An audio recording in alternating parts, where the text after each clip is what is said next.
کیا ہے کہ یہ دارالعمل ہے، اس کے بعد عمل نہیں ہے. جس کی دنیا ختم اس کا عمل ختم. اذا مات ابن آدم انقطع عنه عمله، حدیث شریف میں کہ آدم کا بیٹا مرا کہ اس کا عمل کا دروازہ بند ہوا. مرا تو عمل کا دروازہ بند. اب نہ نماز ہے، نہ روزہ ہے، نہ زکوٰۃ ہے، نہ حج ہے، نہ کچھ نہیں. عمل کے دروازے کھلے رہتے ہیں جب تک کہ موت نہ ہوئے. موت آئے تو یہ آخرت میں چلا گیا. وہ دارالعمل نہیں ہے بلکہ دارالجزا ہے، بدلہ پانے کی جگہ ہے. وہاں عمل نہیں ہے، وہاں بدلہ ہے، اچھا یا برا، تھوڑا یا زیادہ. وہاں بدلہ ہی بدلہ ہے، عمل یہاں ہے. اس لیے اپنے آپ کو عمل کے لیے تیار کرنا یہ اصلی زندگی ہے. اپنے آپ کو عمل میں پیچھے ڈالنا اس سے بڑا کوئی نقصان نہیں. جیسے کاروبار میں آدمی کھوٹ کھاوے کہ اس سے بڑا کیا نقصان ہے؟ کہ کوئی کاروبار کھوٹ کھانے کے لیے ہوتا ہے کہ یہ کاروبار کھوٹ کھانے کے لیے نہیں ہوتا. ہر کاروبار نفع حاصل کرنے کے لیے ہوتا ہے. تو حدیث شریف میں ہے کہ ہر آدمی جو ہے اس دنیا میں پیدا ہوا ہے وہ تاجر ہے. ایک تو وہ بازاروں میں تجارت کرتے ہیں وہ تو ہے ہی، وہ نہیں. ایک مثال سمجھائیے کہ ہر آدمی جو دنیا میں پیدا ہوا ہے وہ تاجر ہے. اپنی کمائی کرے گا یا کھوٹ کھائے گا؟ جی ہاں، اپنی کمائی لے گا یا کھوٹ کھائے گا. کل الناس یغدو فبائع نفسه موبقها وموتقها، کہ ہر آدمی دنیا میں سودا کرے گا، یعنی اپنی صلاحیتیں، اپنی طاقتیں لگائے گا. پھر صلاحیتیں اور طاقتیں لگا کر کچھ لوگ تو نفع کما لیں گے اور کچھ لوگ کھوٹ کھائیں گے. جیسے کاروبار میں ہوتا ہے، نفع کمانے والے ہوتے ہیں، کھوٹ کھانے والے بھی ہوتے ہیں. تو کھوٹ کا دھندا کون سا ہے اور نفع کا دھندا کون سا ہے، یہ سمجھایا جاتا ہے. اور اس کے سمجھانے کے لیے اللہ تعالیٰ نبیوں کو بھیجتے ہیں. ان کے ذریعے سے بتایا جاتا ہے کہ کھوٹ کس میں ہے، نفع کس میں ہے. اگر کسی کو نبی کی تعلیم یاد نہ ہو تو وہ کھوٹ میں ہی ہے. چاہے دنیا بھر کا خزانہ اس کے پاس ہو، دنیا بھر کی زمین جائیداد اس کے پاس ہو، یہ کچھ نہیں ہے. یہ کچھ نہیں ہے. کیوں کہ یہ اس سے یہ چیزیں چھوٹ جائے گی. کبھی چھوٹ بھی جاتی ہیں اور کبھی اس کے ہاتھ سے نکل بھی جاتی ہے. زندگی میں بھی موت پر تو چھوٹ جاتی ہے اور بعد میں حادثے ہوتے ہیں تو اس حادثوں میں وہ چیزیں ہاتھ سے نکل جاتی ہے. اس لیے کہا کہ سمجھدار آدمی وہ ہے جو اپنی ذات پر قابو کرے اور موت کے بعد کام آنے والے عمل آج کرے. یہ سمجھدار ہے. ہاں، کیوں موت کے بعد کام آنے والا عمل آج کرے، کیونکہ جو عمل موت کے بعد کام آئے گا وہ سدا مدا کے لیے ہوگا. وہ سدا مدا کے لیے ہوگا. اسے وہ الگ نہیں ہوگا، اس کے ساتھ ہی ہوگا. اس لیے اس کو سمجھدار بتایا کہ الکیس من دان نفسہ وعمل لما بعد الموت، کہ سمجھدار آدمی وہ ہے کہ جو اپنی ذات پر قابو کرے، یعنی اللہ کی ناراضگی سے اپنا بچائے اور وہ کام آج کرے جو اس کو موت کے بعد کام دے. یہ سبق ہے. یہی سبق سب کے لیے، حاکم کے لیے، تاجر کے لیے، مزدور کے لیے، غریب امیر سب، یہ سب کے لیے یہ ایک سبق ہے اللہ تعالیٰ کی طرف سے. اور وجہ اس کی یہ ہے کہ ہر آدمی کا رخ آخرت کی طرف ہے. ہمارا رخ کس طرف ہے؟ کہ آخرت کی طرف. روز روز ہم آخرت کی طرف جا رہے ہیں.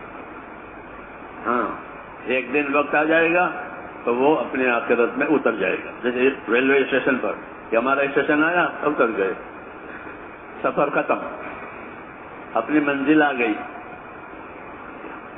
اب کہیں نہیں جانا، واپس یہیں اترنا ہے. تو ایسے ہی زندگی کی ایک منزل ختم ہو گئی، سفر زندگی کا ختم ہو گیا اور آدمی اپنی منزل پر اتر جائے گا. اب یہ منزل دو باتوں میں سے ایک بات والی ہوگی. یہ منزل جس میں اترے گا دو حالتوں میں سے ایک حالت والی ہوگی. حضور صلی اللہ علیہ وسلم نے یہ بات قسم کھا کر کے سمجھائی ہے کہ میں اس پروردگار کی قسم کھاتا ہوں جس کے قبضے میں میری حیات ہے کہ آدمی کے مرنے کے بعد اس کی منزل یا جنت بنے گی یا دوزخ بنے گی، تیسری جگہ نہیں. تیسری جگہ یہ تیسری جگہ نہیں، بس یا جنت یا جہنم. کوئی سمجھے نہ سمجھے، کوئی مانے نہ مانے، بات یہی ہے. بات یہی ہے. چونکہ یہ بات ہم کو معلوم نہیں ہو سکتی تھی، اس لیے اللہ نے نبیوں کو بھیج کر کے یہ اندر کی اور غیب کی بات بتا دی. یہ غیب کی بات ہے. غیب اس کو کہتے ہیں جو کسی آلے سے کسی اوزار سے معلوم نہ ہو، اسے غیب کہتے ہیں. سمجھ نہیں بات؟ بہت سی چیزیں آلے سے اوزاروں سے معلوم ہو جاتی ہے، وہ غیب نہیں ہے. بلکہ ایک پردہ ہے، وہ پردہ ہٹ جاتا ہے تو وہ چیز معلوم ہو جاتی ہے، وہ غیب نہیں ہے. وہ تو اس دنیا نہیں ہے. غیب وہ چیز ہے جو اس دنیا سے باہر ہے. اس لیے اس کی خبر نبی ہی دے گا، کوئی دوسرا نہیں دے گا. کہ نبی کے بعد اللہ کی طرف سے غیب کی خبریں آتی ہیں کہ آدمی کے ساتھ یہ ہوگا، یہ ہوگا، یہ ہوگا، یہ ہوگا. اور یہ تجربے کی بنا پر نہیں ہے، بلکہ یقین کی بنیاد پر ہے. یقین کی بنیاد پر ہے. تجربے کی بنیاد پر نبی نہیں بتاتا. ڈاکٹر تجربے کی بنیاد پر بتائے گا، علاج کرنے والا تجربے کی بنیاد پر بتائے گا کہ آپ یہ کرو گے تو یہ ہوگا. تو یہ اس کا تجربہ ہے. وہ الگ ہے کہ بار بار ایک چیز کرنے سے تجربہ آ جاتا ہے، وہ الگ ہے. یہ چیز تجربے کی نہیں ہے، بلکہ یہ غیب کی خبر ہے جس پر کوئی اوزار کوئی چیز پہنچ نہیں سکتی سوائے اسی کا اللہ بتاوے. اس لیے اللہ نبیوں کے علاوہ کسی کو غیب کی خبر نہیں دیتا. نبیوں کو دے گا تاکہ لوگوں کو پہنچا دے. اس لیے اللہ تعالیٰ نبیوں کو غیب کی خبر دیتا ہے جو ابھی ہوئی نہیں ہے، ہونے والی ہے. اس لیے نبی کی بات پر ایمان لانا، ان کو حق سمجھنا یہ ضروری ہے تاکہ ہمارا انجام اور نتیجہ صحیح نکلے. جو نبی کی بات پر یقین نہیں کرے گا یا یقین کر کے اس پر عمل نہیں کرے گا، اس کا نتیجہ اچھا نہیں ہوگا. اس کا نتیجہ اچھا نہیں ہوگا. اس لیے ہم کو یہ باتیں سنائی گئی ہے. ایمان اور علم یہ دو چیزیں دین میں اصل ہے. ایمان اور علم یہ دو چیزیں اصل ہے. ایمان اللہ پر، آخرت پر، تمام نبیوں پر، تمام کتابوں پر جو ایمان مفصل ہے، یعنی یہ باتیں سب سچی ہے. یہ مطلب ہے اللہ اور ان باتوں پر ایمان لانا. اور دوسرا کہ ایمان لانے کے بعد اپنی زندگی کو ایمان کے تقاضے پر چلانا. جب ایمان لائے ہو تو اپنی زندگی ایمان کے تقاضے پر چلاؤ. جیسے تاجر اپنے مال کو تجارت کے تقاضے پر خرچ کرتا ہے، کرتا نہیں کرتا؟ کیونکہ اگر وہ اپنے مال کو تجارت کے تقاضے پر خرچ نہ کرے تو کیا کمائے گا؟ تو اس لیے تاجر اپنے مال کو تجارت کے تقاضے پر خرچ کر کے نفع اٹھاتا ہے. اللہ نے ایمان دیا ہے تو زندگیوں کو ایمان کے تقاضے پر چلاؤ تاکہ ایمان کے بعد جو نتیجے اور انعامات ملنے والے ہیں وہ ملیں. اگر اپنے آپ کو ایمان پر نہیں چلایا بلکہ ایمان کے خلاف چلایا تو نتیجہ اچھا نہیں آئے گا، برا آئے گا. اس لیے پہلے ایمان سکھایا، لا الہ الا اللہ. یہ پہلی بات، یہ پہلی بات ہر کام میں یہ پہلی بات ہے. اللہم انت الاول فلیس قبلک شیء. اے اللہ تو اول ہے، تو سے پہلے کوئی نہیں. اللہ اول، اس سے پہلے اس سے پہلے کوئی نہیں.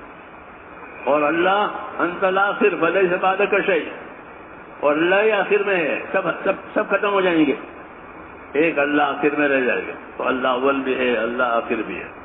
یہ سمجھایا اللہ کی ہستی کے بارے میں کہ وہ اول سے ہے، آخر تک ہے. اس لیے اس کے اطاعت اور اس کی عبادت یہ اصل چیز ہے. زمین پر اللہ کی اطاعت ہو جاوے، زمین پر اللہ کی عبادت ہو جاوے، یہ اصل چیز ہے. اور اللہ نے اس اصل کو ہمارے سامنے کھول کے بتایا بھی ہے کہ میں نے جناتوں کو، انسانوں کو میری عبادت کے لیے پیدا کیا. یہ ہمارے نام پیغام ہے، ہمارے نام یہ پیغام ہے کہ وما خلقت الجن والانس الا ليعبدون، کہ میں نے جناتوں کو، انسانوں کو، کیونکہ جنات ہم سے پہلے تھے زمین پر، وہ پہلے پیدا ہو جائے، پھر بعد میں آدم علیہ السلام اور ان کی یہ اولاد انسانوں. تو کہا میں نے جناتوں کو اور انسانوں کو صرف میری عبادت کے لیے پیدا کیا ہے. اور زمین بھی عبادت کے لیے ہے، زمین گناہ کرنے کے لیے نہیں ہے. زمین کا کوئی حصہ گناہ کرنے کے لیے نہیں، بلکہ پوری زمین عبادت کے لیے بنی ہے. ان ارضی واسعۃ فإیایا فاعبدون، میری زمین بہت کشادہ اور پھیلی ہوئی ہے، اس زمین پر میری ہی عبادت کرنا اور کسی کی عبادت نہیں. یہ مقصد حیات بتایا کہ زندگی کا یہ مقصد ہے، زندگی کا یہ طریقہ ہے کہ ہم نے انسانوں اور جناتوں کو ہماری عبادت کے لیے پیدا کیا ہے. یہ سبق اگر کوئی بھول گیا تو وہ سبق نہیں بھولا، بلکہ وہ اپنے آپ کو بھول گیا. اب اس کا کوئی بیل ہی نہیں ہے. کیوں؟ کہ وہ اپنے آپ کو ہی بھول گیا. جیسے نشے والا یا نشے والی چیز استعمال کر کے اپنے آپ کو ہی بھول جاتا ہے کہ میں کہاں ہوں، کہاں پڑا ہوں، کہاں ان کو کیا ہوئی ہے، کیا کچھ پتہ نہیں ہے. کیوں؟ وہ نشے میں ہے. جی ہاں، وہ اپنے آپ کو اس نے کھویا ہے.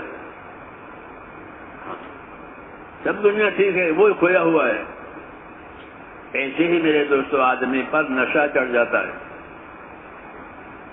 کہ نشہ کس چیز کا چڑھتا ہے؟ کہ ایک نشہ جہالت کا چڑھتا ہے. کس کا؟ جہالت کا نشہ. غافل، بے خبر، ذمہ داری کیا ہے، حقوق کیا ہے، کچھ خبر نہیں. ذمہ داری کیا ہے، حقوق کیا ہے، کچھ خبر نہیں. جی ہاں، اور زندگی گزر رہی ہے. حالانکہ دنیا کی حیات کو اللہ تعالیٰ نے ذمہ داریوں کی بتایا ہے. پیدا ہوتے ہی کام شروع ہو جاتا ہے. مسلمان کے گھر بچہ پیدا ہوا کہ اس کے کان میں اذان کہو، کام شروع ہو گیا، کام شروع ہو گیا. کہ اس کے کان میں اذان کہو، اس کے کان میں اقامت کہو. کیونکہ وہ عبادت کے لیے پیدا ہوا ہے. ماں باپ کو محبت کے لیے اولاد چاہتے ہیں اور اللہ عبادت کے لیے پیدا کرتے ہیں، ہے نہیں؟ ماں باپ اولاد کیوں چاہتے ہیں؟ کہ ان کو اولاد سے، مال سے محبت ہے. تو مال بھی چاہتے ہیں، اولاد بھی چاہتے ہیں، لیکن اس کے بنیاد ان کی محبت ہے اور کچھ نہیں ہے. ہاں، اس لیے وہ مال اولاد چاہتے ہیں محبت کی وجہ سے. اور اللہ کیوں چاہتے ہیں؟ کہ اللہ تعالیٰ مال کو اور اولاد کو عبادت کے لیے بنایا ہے. مال بھی عبادت کے لیے بنا، مالی عبادت، اور اولاد یعنی جانی عبادت. تو یہ سب چیزیں میرے دوستو عبادت کے لیے پیدا کی گئی ہے. مال کے زندگی کا بہترین سہارا ہے. حدیث شریف میں کہ مال کیا چیز ہے؟ کہ مال زندگی کا بہترین سہارا ہے. کہ آدمی اپنی راحت، اپنی ضرورت، اپنی عبادت مال سے کر لیتا ہے. بعض عبادتیں مالی ہوتی ہے تو اس میں مال لگتا ہے، بعض ضرورتیں مالی ہوتی ہے تو اس میں مال لگتا ہے. تو آدمی اپنے مال سے اپنی راحت، اپنی ضرورت، اپنی عبادت کر لیتا ہے. اس لیے حضور نے فرمایا مال، کہ مال زندگی کا بہترین سہارا ہے. کہ کوئی تکلیف آئی، کوئی رکاوٹ آئی تو آدمی مال خرچ کرتا ہے اور وہ تکلیف دور ہو جاتی ہے. جی ہاں، مال لگانے سے. بھوک آئی، پیسے دے کر کھانا کھا لیا. بیماری آئی، پیسے دے کر دوا کرائی. جی ہاں، تو اس لیے فرمایا کہ مال زندگی کا بہترین سہارا ہے، ایک نعمت ہے۔ اس طرح حیات خود بھی جو اللہ نے پیدا کی ہے کہ وہ بھی زندگی بہترین چیز ہے، وہ ایک ہی مرتبہ ملتی ہے۔ زندگی کتنی مرتبہ ملے گی؟ ایک ہی مرتبہ ملے گی۔ ہر دن ایک ہی مرتبہ ہوگا۔ آج کا دن ایک ہی مرتبہ ہے، اب پھر نہیں ملے گا قیامت تک۔ جی ہاں، ایک ہی مرتبہ کہ زندگی ایک ہی مرتبہ ملے گی، اس لیے اس کی بڑی قیمت ہے۔ حدیث شریف میں ہے کہ اپنی زندگی کو غنیمت سمجھو موت سے پہلے۔ اپنی زندگی کو غنیمت سمجھو، کام کی چیز سمجھو۔ غنیمت کا مطلب یہ ہے کہ اپنی زندگی کو کام کی چیز سمجھو موت سے پہلے۔ موت پر کام کے دروازے بند ہو جائیں گے، کوئی کام نہیں کر سکے گا، بند ہوا دروازہ۔ تو اس سے پہلے اپنی زندگی کو غنیمت سمجھو، یعنی اپنی زندگی کے مقصد پر اپنی زندگیوں کو ڈالو کہ ہم کو اللہ نے زندگی کیوں دی ہے۔ تو جو زندگی دے گا وہ زندگی کا مقصد بتائے گا۔ قاعدہ یہ ہے کہ جو آدمی جو چیز بناتا ہے وہ اس کے بنانے کا مقصد بتاتا ہے۔ جو دوائیں بناتے ہیں وہ بتائیں گے یہ دوا اس کام کے لیے ہے، اوپر کی ہے، اندر کی ہے، لگانے کی ہے، یہ وہ بتائیں گے کیونکہ انہوں نے اس کو بنایا ہے۔ تو ایسے ہی جو ذات زندگی ہم کو دے گا وہ ہم کو زندگی کے کام بھی بتا دے گا، زندگی کا مقصد بھی بتا دے گا کہ زندگی کے یہ کام ہیں اور زندگی کا یہ مقصد ہے۔ جب زندگی کے یہ کام مقصد پر پڑیں گے تو زندگی میں یہ حالات آئیں گے، یہ بھی بتائیں گے۔ یہ بھی آج بتا دے گا کہ جب زندگی مقصد پر پڑے گی تو زندگی کے حالات اچھے ہو جائیں گے، اور اگر زندگی مقصد پر نہیں پڑی تو زندگی کے حالات پریشان کرنے والے پیدا ہوں گے۔ کیوں کہ اس نے سب کچھ بنایا ہے تو وہ اس کا نتیجہ بھی بتاتا ہے۔ اس لیے میرے دوستو یہ دعوت ہے کہ دعوت کا مطلب یہ ہے کہ اپنی صلاحیتوں کو حق پر لگاؤ، اپنی طاقتوں کو حق پر لگاؤ۔ اور حق کیا چیز ہے؟ کہ حق اللہ کا حکم ہے، نبی کا طریقہ ہے، یہ حق ہے۔ یہ حق ہے، اللہ کا حکم ہو جائے، نبی کا طریقہ ہو جائے اور نیت میں اخلاص ہو جائے۔ یہ ہے ذمہ داری کہ ہر کام میں اللہ کا حکم دیکھا جائے گا، نبی کا طریقہ دیکھا جائے گا، نیت کا اخلاص دیکھا جائے گا کہ یہ بات میں کیوں کر رہا ہوں، یہ کام کو کیوں رہا ہوں، یہ بات میں کیوں سن رہا ہوں۔ جی ہاں، اس کی وجہ نیت کی کیا وجہ ہے؟ وہ اصل اس کو اخلاص کہتے ہیں، اسی پر مدار ہے کہ میں یہ کیوں کر رہا ہوں۔ تو کہا کہ اللہ کا حکم، نبی کا طریقہ اور اپنی نیتوں میں اخلاص، یعنی اللہ کو راضی کرنا ہو، آخرت بنانا ہو، یہ نیتوں میں ہو۔ یہ طریقہ ہے اپنے آپ کو دیندار بنانے کا۔ کیا بنانے کا؟ کہ اپنے آپ کو دیندار بناؤ۔ یہ زندگی کی سب سے بڑی ذمہ داری ہے کہ ہر آدمی اپنے آپ کو دیندار بناوے۔ ہاں، جیسے روزی روزگار میں ہر آدمی مالدار بننا چاہتا ہے، اس کو شوق ہے مالداری کا، تاکہ زیادہ راحت ملے، زیادہ سہولت ملے، زیادہ عیش ملے۔ ایسے ہی میرے دوستو یہ بھی زندگی کی ذمہ داری ہے کہ ہر آدمی اپنی ذات سے اپنے آپ کو دیندار بناوے۔ یہ ہماری زندگی کی سب سے پہلی ذمہ داری ہے کہ اپنے آپ کو دیندار بناؤ۔ یا ایھا الذین آمنوا قوا انفسکم واہلیکم نارا، اے ایمان والو اپنے آپ کو، اپنے اہل و عیال کو دوزخ کی آگ سے بچاؤ، دوزخ کی آگ سے بچاؤ۔ یہ دعوت دی ہے۔ جیسے بھوک سے، پیاس سے، بیماریوں سے بچاتے ہو، ایسے ہی دوزخ سے بچاؤ۔ کوئی نہیں چاہتا کہ اس کو اہل بیمار رہیں، بھوکے پیاسے، پسند کرتا ہے کوئی نہیں پسند کرے گا۔ تو جس طرح ان ناگواریوں سے بچاتے ہو، اس طرح اپنے آپ کو، اپنے اہل و عیال کو دوزخ کی آگ سے بچاؤ۔ یہ دوزخ کی آگ سے کیسے بچائیں گے؟ دوزخ تو دیکھی نہیں ہے۔ کوئی چیز دیکھی ہو تو کہیں بیٹھے کوئی اس سے بچا، اس سے بچاؤ۔ دیکھا ہی نہیں تو کیا بچے گا؟ جی ہاں، یہ سوال ہے۔ بھائی سانپ کہتے وہ سانپ ہے، پہلے سانپ دکھائے گا پھر بچنے کو کہے گا۔ یہ قاعدہ ہے کہ جس چیز سے بچانا ہو اس کو دکھانا پڑتا ہے، بغیر دیکھے کیسے بچے گا؟ تو حضرت علی رضی اللہ تعالیٰ اس سوال کا جواب دے کہ اپنے آپ کو دوزخ سے بچاؤ کہ حضرت دوزخ تو دیکھی نہیں ہے، بچا کیسے؟ تو انہوں نے فرمایا کہ دوزخ سے بچنے کا طریقہ یہ ہے کہ اپنے آپ کو دیندار بناؤ. کیا بناؤ؟ اپنے آپ کو دیندار بناؤ. جب دیندار بناؤ گے تو دوزخ سے بچاؤ گے. جیسے سردی کے کپڑے پہنو گے تو سردی سے بچاؤ گے. فائدہ ہے نہیں کہ لوگ سردی میں سردی کے کپڑے پہنتے ہیں، سردی سے بچنے کا سامان کرتے ہیں. تو یہ دوزخ سے بچنے کا سامان ہے. کہ دوزخ سے بچنے کا سامان کیا؟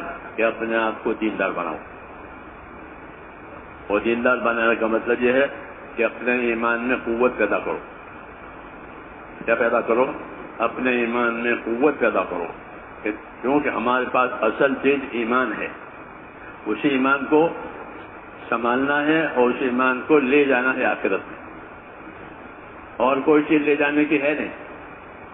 ہاں ایمان ہے اور ایمان کے تقاضے پر جو کام ہے وہ بس یہ لے جانے کی چیز ہے. اس لیے کہا کہ اپنے ایمان کی فکر کرو، ہمارے اندر ایمان آوے، یعنی اللہ تعالیٰ کا خوف پڑے. ایک ایمان کا مطلب یہ ہے کہ اللہ تعالیٰ کا خوف پڑے. ہاں کہ جس کو خوف ملا اس نے اپنے آپ کو بچا لیا. اور جو ڈرتا نہیں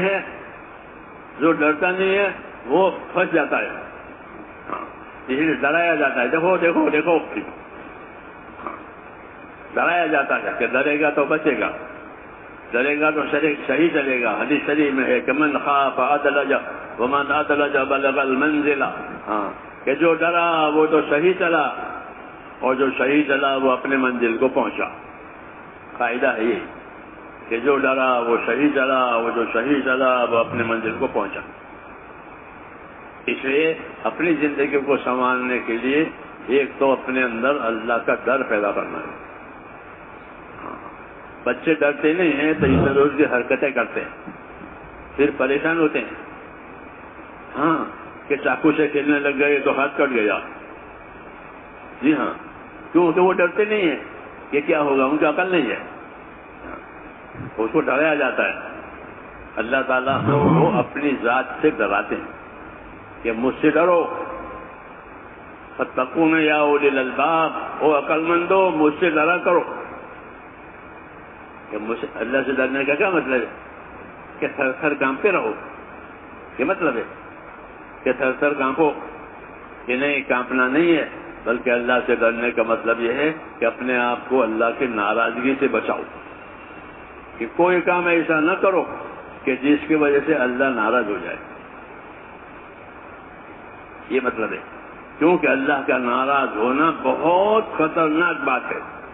اللہ ناراض ہے. جی ہاں، عیسیٰ علیہ السلام سے پوچھا کہ سب سے زیادہ خطرناک چیز کیا ہے؟ کہ اللہ پروردگار کا ناراض ہونا، کہ وہ ناراض ہے. کہ جب اللہ ناراض ہے تو زمین آسمان میں اس کا کوئی نہیں ہے. چاہے اس کو حکومت ملے، چاہے اس کو دولت ملے، چاہے اس کو جائیداد ملے، لیکن اللہ اس کے ساتھ نہیں ہے تو اس کا کوئی نہیں ہے. جی ہاں، جی ہاں، یہ بے بس ہے. اسے کہتے ہیں اللہ کو اپنے ساتھ کرو. اللہ کو اپنے ساتھ کرو، اللہ سے اپنے کام کراؤ، اللہ سے اپنے مرادیں پوری کراؤ. یہ حکم دیا ہے کہ اللہ کو اپنے ساتھ کرو. کہ اللہ ہمارے ساتھ کیسے ہوگا؟ کہ اللہ ہمارے ساتھ اس کے حکموں کے پورا کرنے سے ہوگا. جتنے حکم اللہ کے پورے کریں گے اتنی اللہ تعالیٰ کا ساتھ ملے گا. یہ اصولی بات ہے. انی معکم لئن اقمتم الصلاۃ وآتیتم الزکاۃ وآمنتم برسلی. اللہ کہے میں تمہارے ساتھ ہوں. یہ کہا میں تمہارے ساتھ ہوں کس صورت میں؟ کہ تم نمازوں کے قائم کرنے والے بنو گے، زکاتوں کے دینے والے بنو گے، نبی کے طریقے کے پابند بنو گے، پھر ہم تمہارے ساتھ ہیں.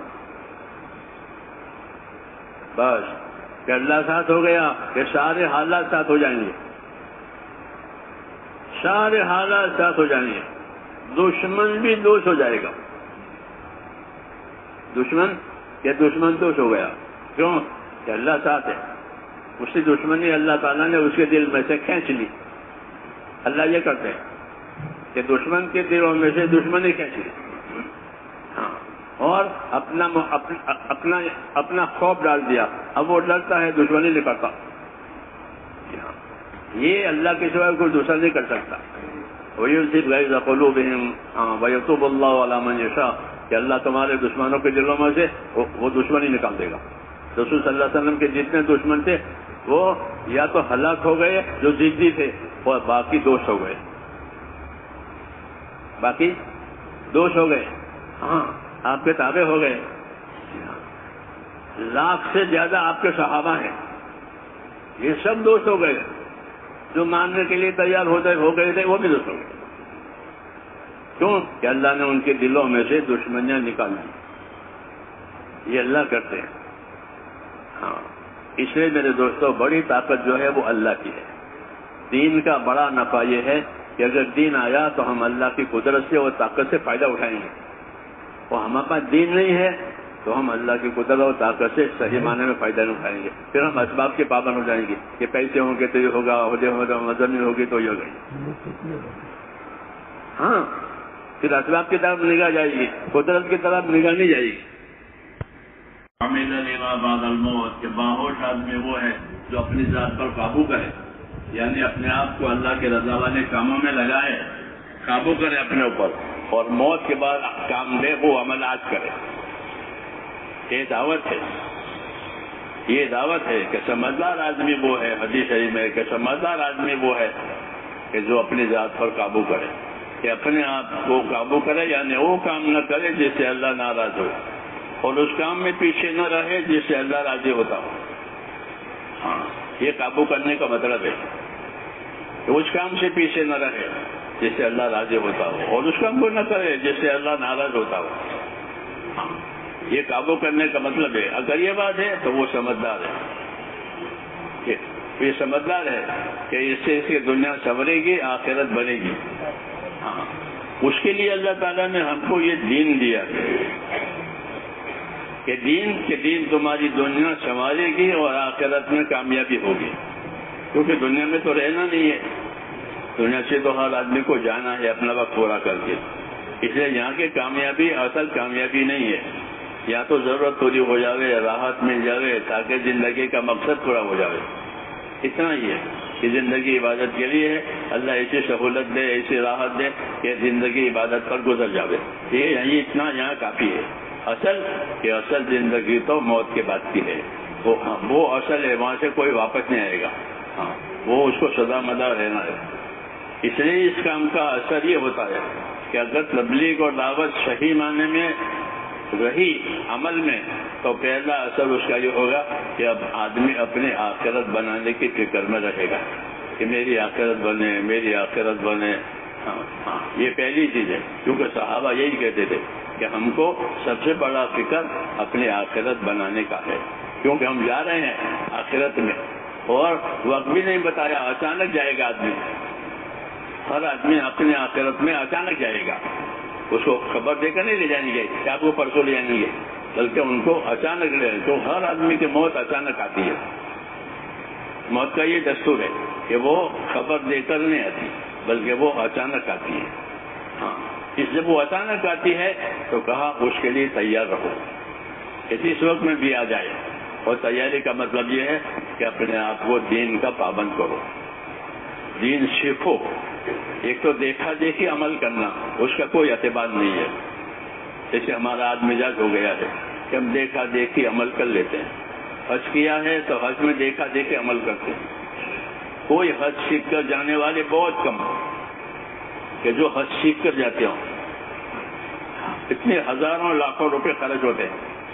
یہی حال نماز کا بھی ہے کہ نماز کسی سے سیکھی ہو، ایسے لوگ بہت کم ہیں کہ نماز میں نے فلانے سے سیکھی ہے. ہاں، پر دیکھا لوگوں کو تو وہ نماز پڑھنے لگ گیا، یہ 4 ہے، یہ 3 رکعت ہے، یہ بہت دور ہے.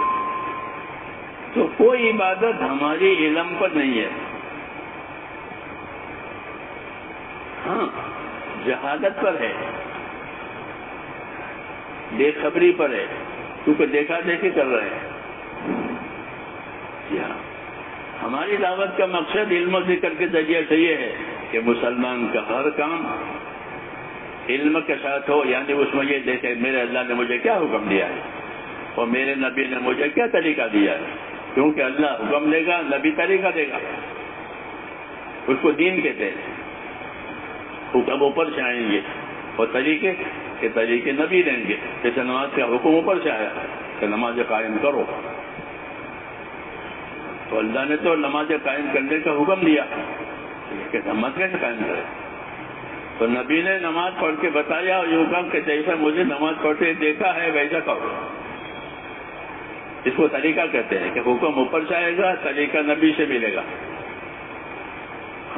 اگر یہ بات ہے تو دین ہے، یہ بات نہیں ہے تو دین بھی نہیں ہے، کہ حکم بھی نہیں ہے طریقہ بھی نہیں ہے، یا حکم ہے وہ طریقہ غلط ہے۔ اس لیے میرے دوستو، اس دعوت کا مقصد کہ ہماری زندگی کی بنیادیں صحیح کرنی ہے، خالی پھرنا نہیں ہے اور خالی پروگرام نہیں ہے، ہاں، بلکہ زندگی کی بنیادیں صحیح کرنی ہے، اور زندگی کی بنیاد یہ ہے کہ اپنی دنیا سے آخرت بناؤ۔ وقت فیما آتاک اللہ الدار الآخرہ، تو اس کو اللہ نے جو دنیا دی ہے اس سے اپنی آخرت بناؤ۔ جیسے زمیندار اپنی زمین سے فصل لیتا ہے، موسم لیتا ہے، اس طرح تم اپنی دنیا سے آخرت بناؤ۔ ہاں، کیوں کہ تم کو آخرت میں لے جائیں گے ہمیشہ کے لیے، تو اپنی بنی ہوئی آخرت میں پہنچ جائے گا تو خوش ہو جائے گا۔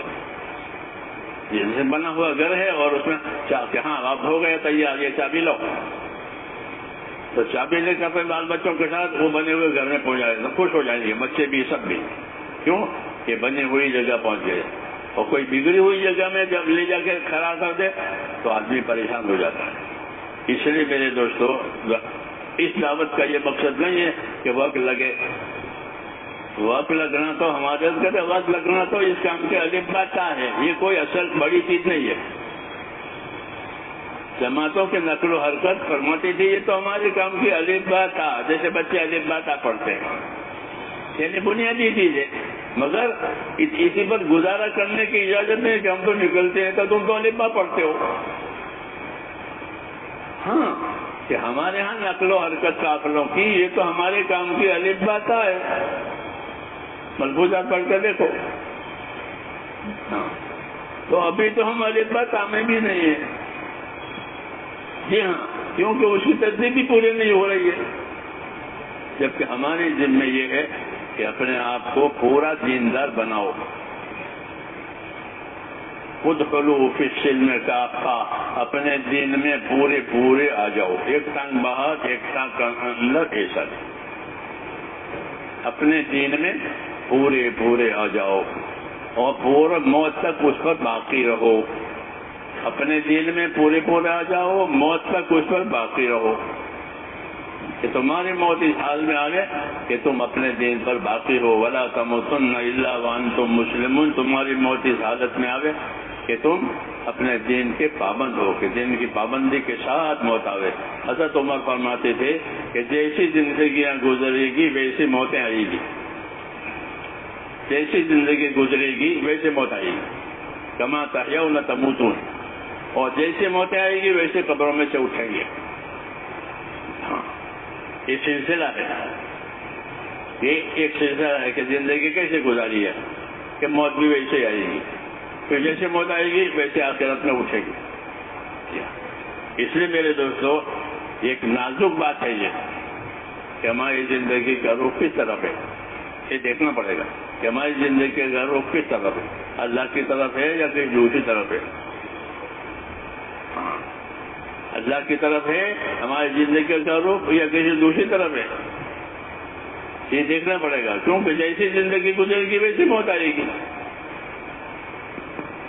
ہاں، اس لیے اس کام کے ذریعے سے اپنی زندگی کی بنیادیں صحیح کرنی ہے کہ ہمارے ایمان میں قوت پیدا ہو، اور ایمان کی قوت کا مطلب یہ ہے کہ زندگی میں دلوں میں اللہ کا ڈر پیدا ہو جائے، کہ اللہ کا ڈر یہ ہر خیر کا ذریعہ ہے۔ دل میں اللہ کا ڈر ہے کہ ہر خیر حاصل کرے گا، ہر شر سے بچے گا، کیونکہ اندر ڈر ہے۔ ڈرنے والا اپنے آپ کو بچاتا ہے، یہ قاعدہ ہے کہ جس سے ڈرے گا اس سے اپنے آپ کو بچائے گا، تو دل میں ڈر ہے اللہ تعالیٰ کا، تو تو اپنے آپ کو اللہ کی ہر ناراضگی سے بچائے گا. اور ڈر نہیں ہے تو کہ ڈر نہیں ہے تو چھوٹے بچے کی طرح سے یا دیوانے کی طرح سے, کیونکہ دیوانے کو ڈر نہیں ہوتا, چھوٹے بچے کو ڈر نہیں ہوتا, تو وہ پابند نہیں ہوتے. دیوانہ پابند نہیں ہوتا, بچہ پابند نہیں ہوتا, غلط حرکت کرتا ہے پھر پریشان ہوتا ہے بچہ. تو ایسی بات نہیں ہے, بلکہ اللہ تعالیٰ نے ہمیں دوستوں پیدائش سے لے کر کے موت تک کیا کرنا ہے کیا نہیں کرنا ہے یہ ہمیں بتایا ہے. ہاں, اس لیے کل کوئی یہ نہیں کہہ سکے گا کہ مجھ کو خبر نہیں تھی, اس کی گنجائش نہیں رکھی. ہاں, کہ مجھے خبر نہیں تھی, میں جانتا نہیں تھا, یہ بات چلے گی نہیں, کیونکہ اللہ نے سب چیزیں کھول کے رکھ دی ہے. ہاں, جب سب چیزیں کھول کے رکھ دی ہے تو اب کامیاب آدمی وہ ہے کہ جو اپنے آپ کو تابع کرے کہ اللہ نے ہم کو یہ چیزیں دی ہیں, ہم اپنے آپ کو اس کا تابع کریں. اس دعوت کی یہی غرض ہے کہ زندگی اللہ تعالی کے اطاعت اور تابعداری پر آوے. اپنے ایمان کی خیر خبر لیں کہ ہمارے ایمان میں کمزوری نہ آوے. اگر ایمان میں کمزوری آئی تو حرام سے بچنا مشکل ہو جائے گا. آدمی حرام سے بچتا ہے ایمان کی طاقت سے. جتنے ایمان میں طاقت ہوگی اتنا اپنے آپ کو حرام سے بچائے گا, کیونکہ حرام بہت ہوتا ہے اور میٹھا بھی ہوتا ہے. جتنے حرام ہیں نا سب میٹھے. جی ہاں, سود میٹھا, رشوت میٹھی, زنا میٹھا, سب میٹھے اور بہت. تو بچے گا کیسے؟ بچے گا کہ ایمان کی قوت سے. اگر ایمان کی قوت نہیں ہے تو حضور نے فرمایا دنیا ہری بھری اور میٹھی ہے. جی ہاں, تو کون میٹھاس کو نہیں کھائے گا؟ اس لیے اپنے ایمان میں اتنی قوت پیدا کرنی ہے کہ جو حرام کو حرام بتاوے اور اس سے بچاوے, فرض کو فرض بتاوے اور اس کو ادا کراوے. وہ ایمان معتبر ہے کہ فرائض کو فرائض بتاوے اور فرائض کو ادا کرے. کہ نمازیں ہیں کہ یہ فرائض میں سے, کہ زکاتیں ہیں کہ یہ فرائض میں سے. فرائض کا کیا مطلب ہے کہ اللہ کے حقوق ہیں. نماز اللہ کا حق ہے. جس طرح نماز ایک عبادت ہے اس طرح نماز اللہ کا حق ہے. ہاں, کہ اللہ نے کہا کہ وَاعْبُدُونِی, میری عبادت کرو, تو عبادت اللہ کا حق ہو گیا. جو عبادت نہیں کرتے وہ اللہ کے حق کو پامال کرتے ہیں. آپ کسی پڑوسی کے حق کو پامال کر کے دیکھو, کسی شریک اور پارٹنر کے حق کو پامال کر کے دیکھو, وہ کیا گھر بناتا ہے. ہاں, کہ میرا حق ہے میرا حق ہے. تو ہم اللہ کے حق کو پامال کر کے کہ بڑا جرم ہے. اس لیے میرے دوستو اس دعوت کے ذریعے سے اپنے آپ کو پابند بنانا ہے اللہ کے حقوق کا. سب سے پہلے کہ ایمان میں کمال آوے, کہ جو حرام سے بچاوے. ایمان میں کمال آوے جو فرائض کا تیار کرے اور ہم اللہ کے فرائض کو ادا کریں. نماز ہوئی, روزے ہوئی, زکوٰۃ ہوئی, حج ہوئی, ہاں اس کو صحیح طریقے سے ادا کریں, کیونکہ یہی اسلام کے ارکان ہے. اگر یہ نہیں ہے تو اسلام ہی نہیں ہے. نماز نہیں ہے, روزے نہیں ہے, زکوٰۃ نہیں ہے تو کیا اسلام ہے؟ یا ہے اور غلط ہے تو کیا اسلام ہے؟ یا ہے اور ناقص ہے تو بھی خطرہ ہے. کیوں کہ ہم کو کہا کہ اپنے دین میں پورے آ جاؤ. اس لیے میرے بھائیوں اپنی آخرت کی بھی فکر کرنی ہے, اپنے دین کی بھی فکر کرنی ہے. یہ کام ہم کو اسی لیے دیا گیا. یہ کوئی پروگرام نہیں ہے, تبلیغ کوئی پروگرام نہیں ہے. ان پروگراموں نے ہی آڑ کر دی ہے کہ وہ اصل چیز پر زندگی جا نہیں رہی ہے. اور پروگرام کر لیے, 3 دن ہو گئے, 40 دن ہو گئے, کہ یہ تو وقت لگانے کے پروگرام ہے. جیسے دوا والا کہے کہ آپ کو 1 مہینہ رہنا ہے اسپتال میں, تو 1 مہینہ دوا کا پروگرام ہے. ہاں, اب دوا صحیح طریقے سے کھانی ہے, لینی ہے, پرہیز کرنی ہے, تب تو وہ 1 مہینہ فائدہ دے گا, نہیں تو مہینہ پورا ہو جائے گا. ایسے یہاں چلے پورے ہو گئے, اور چلے میں کیا کیا کرنا تھا وہ تو ہوا نہیں. اس لیے میرے بھائیوں اپنے آپ کو بھی کام کا بنانا ہے اور کام کو بھی کام بنانا ہے. اپنے آپ کو کام کا بناؤ. ہاں مہمان نہیں ہو، بندے ہو. مہمان کوئی مہمان نہیں ہے، اللہ کے سب بندے ہیں. اور بندے کا معنی یہ ہے کہ اللہ کی طرف سے دی ہوئی ذمہ داری ان کو پوری کرنی ہے. جیسے نوکر ہوتا ہے تو نوکر سے بھی نیچا بندہ ہوتا ہے. جی ہاں، نوکر سے بھی نیچا ہوتا ہے بندہ. تو نوکر تو اپنی تنخواہ مانگے گا. ہاں بندہ نہیں مانگ سکتا کچھ. جی ہاں، بندہ تو ہے، ہم تو حکم کے تابع ہیں. یہی صحیح زندگی ہے کہ ہماری زندگی صحیح بنے، اس کے لیے یہ کام ہے. اب اس کام میں جتنا اپنے آپ کو تھکائیں گے کھپائیں گے تو اس کام کا اثر ہوگا. تھکائیں گے نہیں کھپائیں گے تو ایک منظر ہوگا کہ بھئی یہ جماعت والے ہیں. جیسے شادیوں کا منظر ہو، شادی والے ہیں، بارات والے ہیں، ہوتے ہیں نا منظر. ہاں یہ بارات والے ہیں. تو ایسے منظر قائم ہوں گے، حقیقت میں ملے گی. اس لیے اس کام کے ذریعے سے ایک تو اپنے اندر آخرت کی فکر کرنی ہے، دوسرے اپنی عبادتوں کا اہتمام کرنا ہے کہ ہمارے پاس جو جو عبادتیں ہیں وہی اصل دعوت کے ذریعے سے کہ جو عبادتیں ہمارے ذمہ ہیں وہ صحیح معنی میں ادا ہو جائیں اور اللہ تعالیٰ کے ذکر کے عادی بنیں. دوسروں کے حقوق کے بارے میں فکر مند رہیں کہ میں کسی کے حق میں گرفتار نہ ہو جاؤں، میں کسی کے حق میں گرفتار نہ ہو جاؤں اللہ کے دربار میں. اس کو احتیاط کہتے ہیں، یہ تقویٰ کہتے ہیں کہ اللہ کا حق بھی ادا کرے، دوسروں کے حقوق کو بھی دیکھے. اس سے آئے گی خیر. اگر یہ نہیں ہے تو فتنہ فساد کا اندیشہ ہے.